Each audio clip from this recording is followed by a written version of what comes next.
All right, y'all. Here we go. I'll jump on here for a little bit on this live and just talk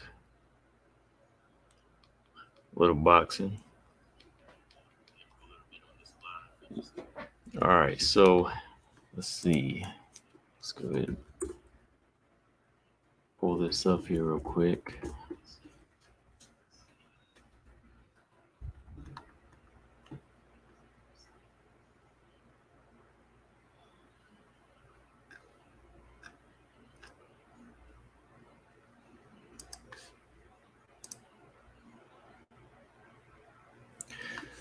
Okay, y'all. So, about a month away from this heavyweight fight coming up. Got the return of Deontay Wilder.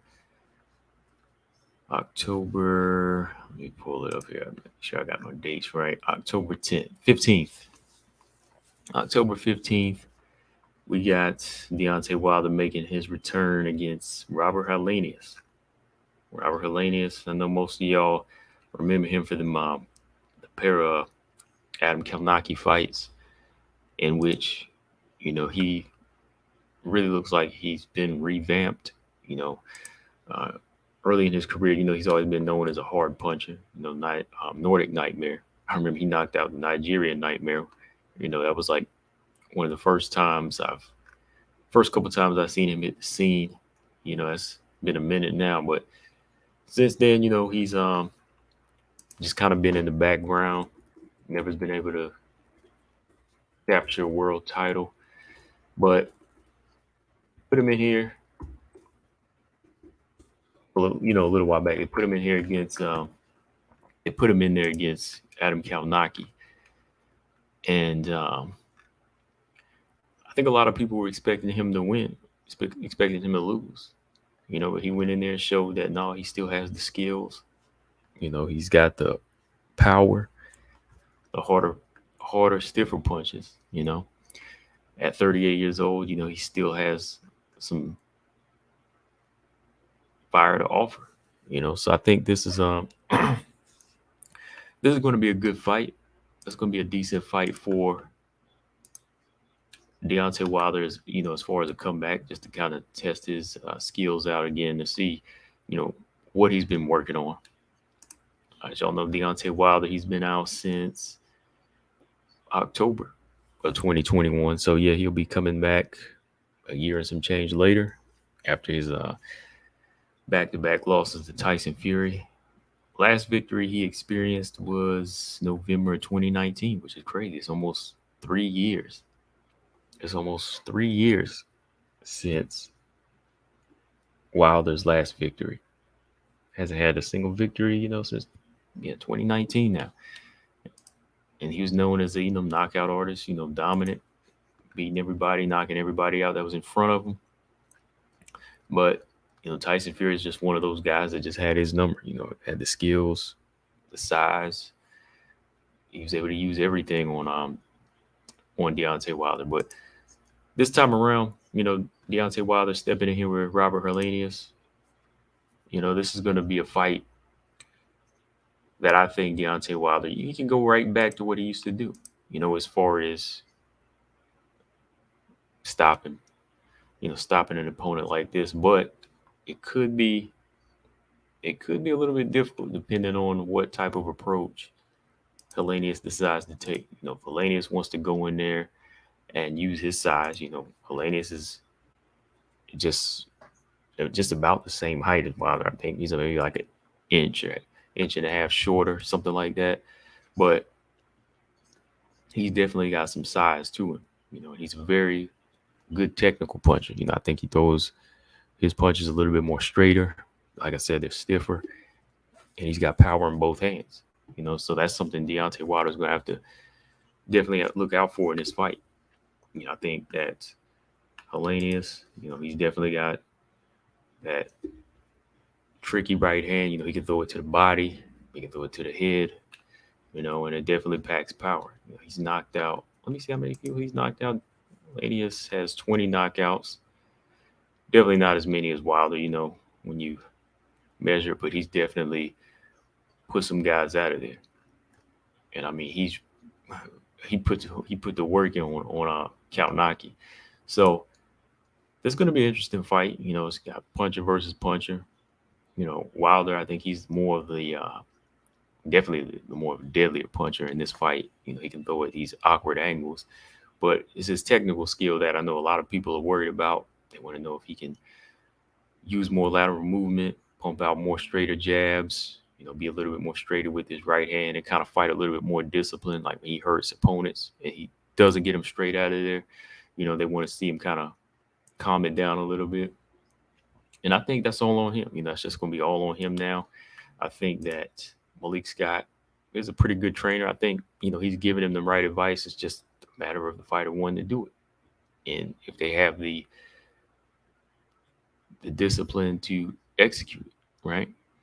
But yeah, I think I like Deontay Wilder's chances in this one. You know, I think he definitely has the one punch knockout power to end this fight. But yeah, I think he's gonna have to be a little bit more technical though. You know, I think when guys they start to see certain dominant fighters lose it, everyone starts to take advantage of that. You know, like I know when Roy Jones started to slow down, a lot of fighters they wanted to pressure him, put him into the ropes, work him, you know, taking what little speed he had left away by just bullying him on the rope. So you might see Helenius try to take that approach where he goes in here and tries to lean, lay, put a lot of weight on Wilder here, you know, try to smother his punches and try to get in his own hooks on the inside, you know, and like overhand rights around Wilder's guard, right? So it's going to be on Wilder to, you know, pump that jab out, you know, just use it as a measuring stick and keep Helenius honest. You know, I think Helenius has like a 79-inch reach. Wilder is 83-inch reach. So, you know, that's one of the things about Wilder I've always, you know, wanted to see, like just like that Larry Holmes type jab. You know, he's got this long reach. He just needs to pump it out there more and just keep guys at bay. And, you know, that would definitely set up a beautiful knockout right hand, right? Helenius, besides the power in the offense, like I don't think he really offers too much of a slickness to him. He definitely offers the physicality that could be trouble. But if Wilder can just pump his jab out and straight right hands, go to the body a little bit on the 38-year-old, you know, I think he can use the first round, you know, to break down Helenius and eventually just stop him in the early part of the fight here, you know, like rounds 3 or 4. Helenius, he definitely has a chance, though. I mean, he definitely has the power. You know, if Wilder isn't the same fighter, like if Wilder's not the same fighter that he was maybe 3, 4 years ago, and he's a little bit slower, or if his chin isn't really gonna hold up, if he might get wobbled off of 2 punches, you know, Helenius could go after him. You know, he could go after him, he could finish him. So this fight is a question, you know, it's a question to see if Wilder still has something to offer.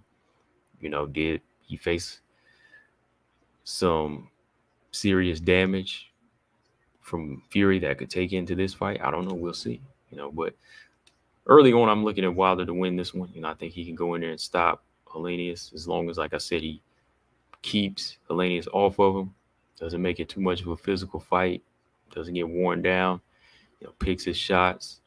Kind of go back to some of the old ways, like his early fights where he was, you know, sticking that jab out more and trying to, you know, commit to straight punches, you know. But let me know what y'all think. And let's see, about a month out from that fight, I just want to talk about it a little bit because I haven't got a chance to jump on here and discuss too many of the upcoming fights. Of course, there are not too many big fights coming up, right? Except Haney and Kambosos, the rematch, which to me, you know, That's not really like the biggest fight. I'd rather see somebody like Haney and Tank. We already seen what Kambosos could offer in a Haney fight. I mean, why do it again, right? But jump into this next topic here. Let's see. I just want to talk a little Spence Crawford. At this point, it seems we're winding down. According to some people, they're still saying that it's in Crawford's ballpark right now to take an offer, or it's up to him to make sure he has the money that he wants. Everything's supposed to look good, and it's all on him now, right? So, like I said, I'm not really going to go in about Crawford and Spence, as far as, I know a date. I don't. I know the same news that a lot of people are reporting out here. The fight's supposed to be no later than November, right? So, with that, I just wanted to kind of discuss Spence and Crawford as the actual fight. I see a lot of people out here saying that, Crawford's going to go out here and stop Spence. He's going to go out here and school him. That he can knock him out. It seems like Crawford's definitely everybody's favorite, which to me, I could understand why to a certain extent. Crawford, he definitely has a gift. He's dominant. He stopped everybody at 147.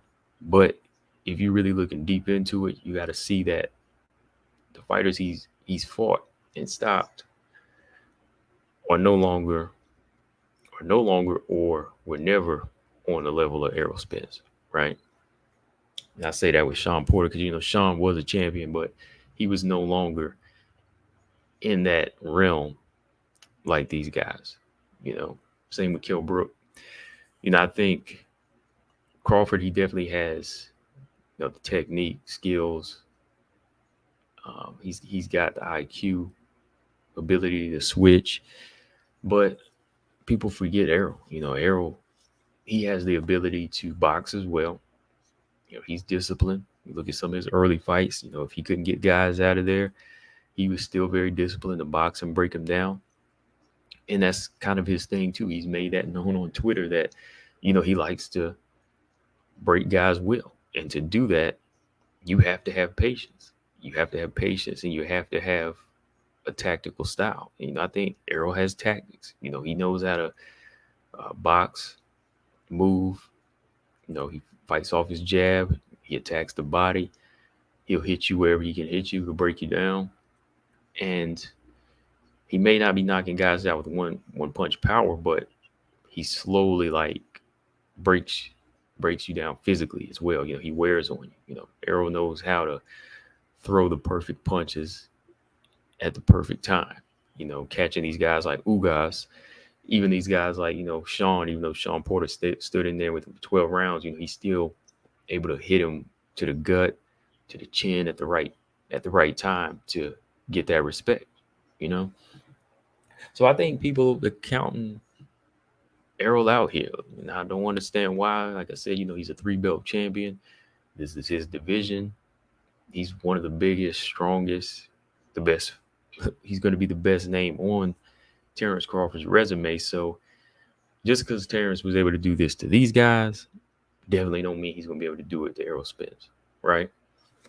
I mean, James Toney, one of my favorite fighters of all time, definitely disagree with him on this one. He said that Spence is a good fighter, but he's going to get knocked out. I just don't see that happening. When you look at this level of a fighter on both sides, both guys got here with skills and discipline. And they didn't get here by putting their chins out there in every single fight. They didn't get here by getting knocked out, right? Or ever coming close to getting knocked out. I mean, if anything, Crawford almost got put out, or not almost put out, but put down by Kavalauskas, right? Mean Machine in that fight. I mean, we've seen Errol buzz too as well. Errol's been buzzed as well, but you've seen how these guys make adjustments when they do get hurt. or if they get buzzed in the fight, they will switch it up and start boxing more, and they'll adapt to the situation, right? But somebody like James Toney, respect his skills all day long. Like I said, one of my favorite fighters of all time, definitely. But when it comes to this fight, I just don't see Spence getting knocked out like that. Like I said, Spence is taking the best punches out there, but I don't think Crawford has that type of power to get the respect from or rock somebody like Errol Spence. So this is what Tony said. He said Terrence Crawford is the best fighter in the world. He's the best welterweight in the world. Look at his resume compared to Errol Spence. Okay. I mean, when you look at his resume championship-wise, yeah, okay. He's got more championship fights on his resume. And I know Tony's looking at the welterweight resume as well. He stopped everybody. Mean Machine, Brook, Khan, Porter, Horn, Benavidez, right? 6 stoppages at welterweight. But look at those names, right? Look at those names. While you have Errol over here at 147, he stopped Kell Brook, taking the belt from Kell Brook, took the belt from Sean Porter, took the belt from Ugas, right? These are Danny Garcia. He beat Danny Garcia as well. Like, these are some tough guys. Like, these are probably the toughest of the tough of the welterweight. And you also got to factor in Errol's not taking any soft touches in between, right? So look at his resume in that manner as far as, okay, you want to say Terrence is a better pound-for-pound fighter. I think you could say that. But if you really want to break it down, the best welterweight would be Errol right now, because he's proven it with 3 belts and the better welterweight resume, even though he's not stopping everybody, right? So that's where I stand on that. I think Errol is definitely the legit number 1 welterweight as of now. But to prove who's the best of this time, this fight has to take place for that first. We have to see this fight happen. And I think Errol, going back to Errol again, he's done so much work in this division, and it's just in his mind and his momentum that he's not going to let Terrence knock him out. Same goes for Crawford. Crawford's not going to go in there and take the approach of putting his chin on the line, getting caught in a firefight, in a dogfight. Of course, I could see him going in there trying to bang a few times. Same with Spence, because if they're going to want to prove who has the most dog, but they won't stay in there long enough. I think Crawford's going to be in there downloading information. You know how he does. And he's going to look to pick his shots and try to show his skill level, right? And that's where Errol's going to have to go in there, dig deep, and look to break down the physically smaller fighter, right? So I think it's going to be a very good fight, a chess match at times, but I really don't see anybody getting knocked out in this. Like I said, when you deal with high-level fights like this in boxing, maybe in MMA, guys will get submitted quicker. There's more opportunities for them to get knocked out, like head kicks and, body kicks or right hands just thrown off of a kick. There's more opportunities where there's more opportunities where you can knock somebody out because there's more to look for. But in boxing, on this high level with Spence and Crawford, there's going to be a lot of respect there. Don't be surprised if it turns out like Bernard Hopkins versus Jermaine Taylor, something like that. Nobody was ever in trouble getting knocked out in that fight because there was a lot of respect shown. So yeah, I think this fight, like I said, it's going to be a good one. But when you deal with high level like this, put the fanboy aside and understand that both of these guys are going to respect each other, and neither one is going to go in there and take crazy chances. They're going to look to try to break each other down slowly. They're going to look for those opportunities, but it's not going to be like some type of barn burn. And I just don't see Spence getting knocked out like James Toney said. Don't see Crawford getting knocked out either. I just don't see somebody as durable as Spence being broken down mentally or physically by Crawford. I mean, Crawford, he has some good power, but I don't see him landing consecutively or that clean to put Crawford out of there. Excuse me, to put Spence out of there. All right. But like I said, I just wanted to revisit that a little bit because I haven't really talked about it much because I don't know how close we are to a Spence Crawford fight. But I just want to talk about it in that manner. Like I said, I don't know what the date is yet. Maybe it is November, but we'll see. All right. Last thing I wanted to talk about before I get out of here is Shields Marshall. Shields Marshall, man, as a whole, this is going to be big for women's boxing. I mean, this is an all women's card.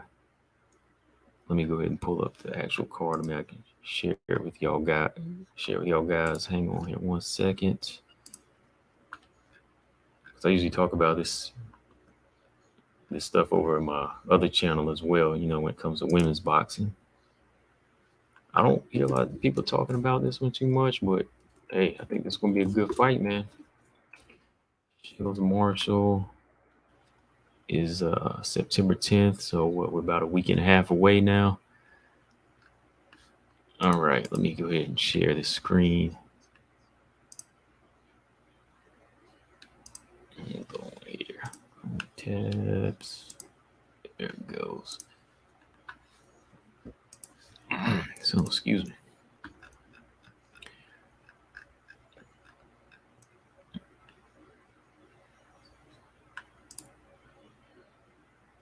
Okay, there we go. All right, here we are.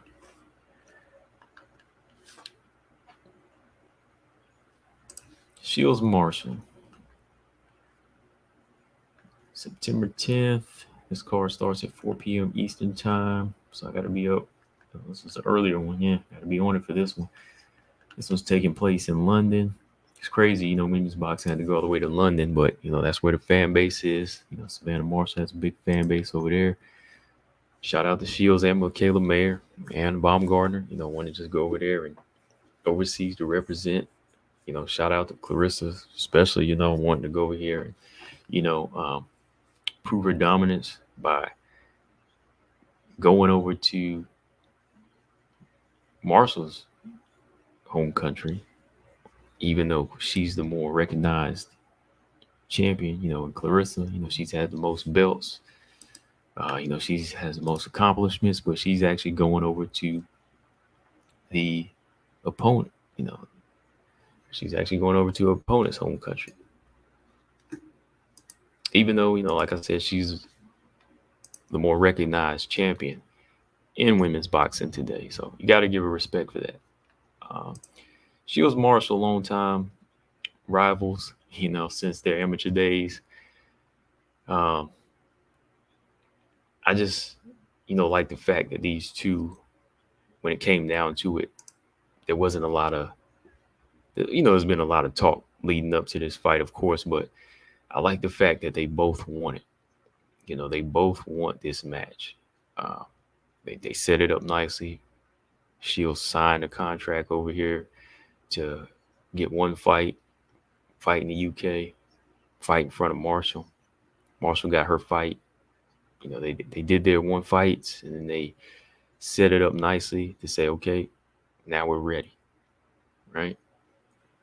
So unlike what's been going on with some of the men, these two are actually showing you how it's supposed to be done. You know, they're setting it up. They want to do it. They both agree to it. They say, let's make it happen, right? So this one's for undisputed female middleweight championship supremacy, right? Also on the card, you have Michaela Mayer, Shields' Olympic teammate, taking on Alicia Baumgartner. Oh, man, there's been a lot of trash talk to this one. I know there's a special coming up, I think, on ESPN with these two, and they be going at it, man. Michaela Mayer and Alicia Baumgartner, they've been going at it on social media for a minute, and the best way to solve it was to sign the fight. Again, a lot of trash talk led to a fight. These men today, they can learn something from these women, man. It's crazy, man. But this is for the super featherweight title, Ring Magazine, WBC, IBF, WBO, all of the belts, minus WBA. So pretty close to undisputed, right? So I think we can definitely expect a good fight here. Michaela Mayer, I think she has her basics down. She's a pretty scrappy fighter. Tough. Throw some good combinations. But Alicia Baumgartner, I like her. She's definitely has a very slick style about her. Who was that last girl she had knocked out? Hold on. That was like a highlight knockout for women's boxing. It was Terry Harper. In that fight, she just showed very good slick movement, jabs. I was impressed, just with the movement and her ability to just throw that right hand down the pipe. Baumgartner, I think she's going to be the more slicker fighter in this one. Michaela Mayer, I consider her to be like a little bit more gritty. She'll get in the pocket, and that could be the downfall here. Baumgartner might go in there and out slicker, throwing jabs, looking for the counter punch. She has a good left hook as well. I think she's got a little bit more. What's the word I'm looking for, Baumgartner? Like, she kind of fights a little bit more like some boxers like Laura a little bit, knows how to counter punch on the outside. Mayer, she likes to dig deep. So you're definitely going to have contrasting styles here.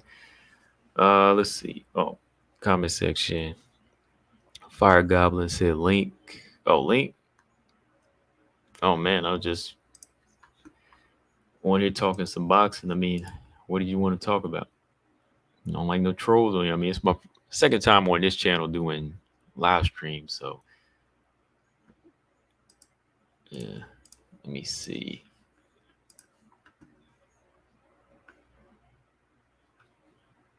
Are you talking boxing, or you're not just somebody trying to jump on and troll, are you?